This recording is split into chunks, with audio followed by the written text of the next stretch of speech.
क्या आपने कभी फर्नीचर के किसी हिस्से या दरवाजे के हत्थे को छूने पर हल्का सा झटका महसूस किया है? आपको क्या लगता है कि ऐसा क्यों होता है? क्या आपका फर्नीचर आपको पसंद नहीं करता या कोई और बात है? चलो पता करते हैं। हमारे उद्देश्य हैं विद्युत आवेश के बारे में जानना और ये समझना कि वस्तुएं किस प्रकार आवेशित होती हैं। प्राचीन ग्रीस में लगभग 600 ईसा पूर्व थेल्स ने देखा कि अंबर को ऊन से रगड़ने पर उसमें कागज के छोटे टुकड़ों जैसी हल्की वस्तुओं को आकर्षित करने का गुण उत्पन्न हो जाता है। इसी प्रकार सूखे बालों को यदि प्लास्टिक की कंघी से रगड़ा जाता है तो वो भी इसी प्रकार की हल्की वस्तुओं को आकर्षित करती है। रगड़े जाने वाले पदार्थ जो आकर्षण का गुण दर्शाते हैं तो कहा जाता है कि वे विद्युतीकृत हो गए हैं और इनसे जो विद्युत उत्पन्न होती है उसे घर्षण विद्युत या स्थिर विद्युत कहते हैं। आइए एक प्रयोग करते हैं। कांच की एक छड़ को रेशम से रगड़िए और उसे एक विद्युत रोधी धागे से लटका दीजिए। अब पहली छड़ के समान एक आवेशित कांच की छड़ को इसके पास लाइए। आप देख सकते हैं कि दोनों छड़ें एक दूसरे को प्रतिकर्षित करती हैं। हालांकि यदि फर के साथ रगड़ी गई प्लास्टिक की छड़ को समान कांच की छड़ के पास लाया जाता है तो दोनों छड़ें एक दूसरे को आकर्षित करती हैं। यह आकर्षण और प्रतिकर्षण का व्यवहार विद्युत आवेश नामक एक इकाई के लिए उत्तरदायी है। यह निरीक्षण हमें इस निष्कर्ष पर लाता है कि 1. आवेश दो प्रकार के होते हैं। 2. असमान आवेश आकर्षित होते हैं और समान आवेश प्रतिकर्षित होते हैं।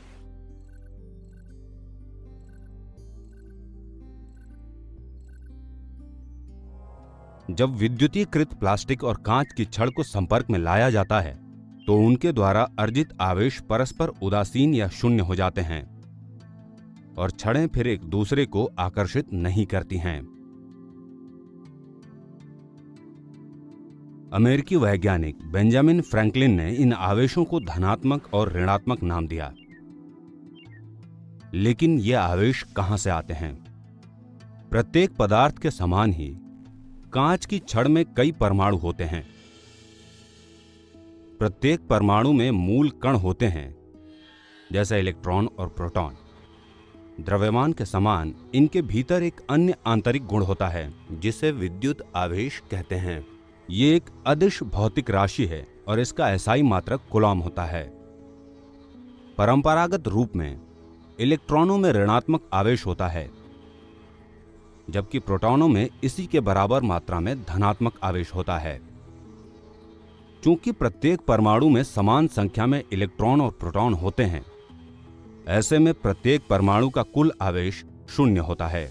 परिणाम स्वरूप संपूर्ण कांच की छड़ विद्युत रूप से उदासीन होती है। ये रेशम के लिए भी सत्य है।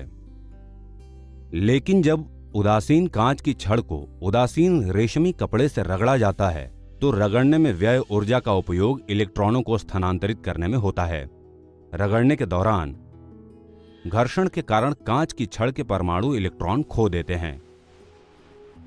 ऋणावेशित इलेक्ट्रॉन की कमी से आवेश में असंतुलन उत्पन्न होता है। इसलिए कांच की छड़ के परमाणु में धनात्मक आवेश विकसित होते हैं।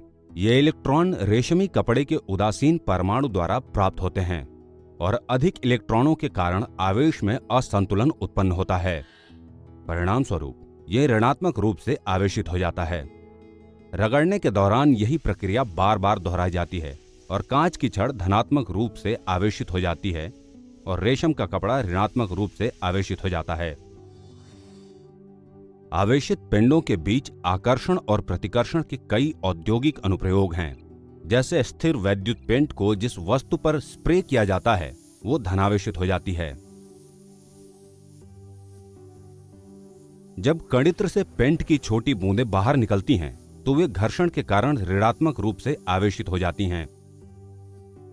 आकर्षण के कारण पेंट की ऋणात्मक रूप से आवेशित बूंदें धनात्मक रूप से आवेशित वस्तुओं पर जमा हो जाती हैं और पेंट को किसी भी बर्बादी से बचाती हैं। सारांश। विद्युत आवेश पदार्थ के मूल कणों का एक आंतरिक गुण है। यह ऋणात्मक और धनात्मक हो सकता है। एसआई मात्रक में आवेश का परिमाण कूलॉम C में मापा जाता है। समान आवेश एक दूसरे को प्रतिकर्षित और असमान आवेश एक दूसरे को परस्पर आकर्षित करते हैं। स्थिर वैद्युत पेंट स्प्रे स्थिर विद्युत के कई औद्योगिक अनुप्रयोगों में से एक है। तो अब आप समझ गए होंगे कि कभी कभी फर्नीचर को हाथ लगाने पर जो झटका आपको लगता है वो क्या है। ये बेहद मंद होता है और शायद ही आपने इस पर कभी इतना ध्यान दिया होगा, लेकिन कभी कभी ये बड़ी तीव्रता से लगता है। ऐसा क्यों होता है? आखिर क्यों कभी कभी कोई झटका बहुत तीव्रता से लगता है और कभी मंद लगता है? हमारे साथ बने रहें।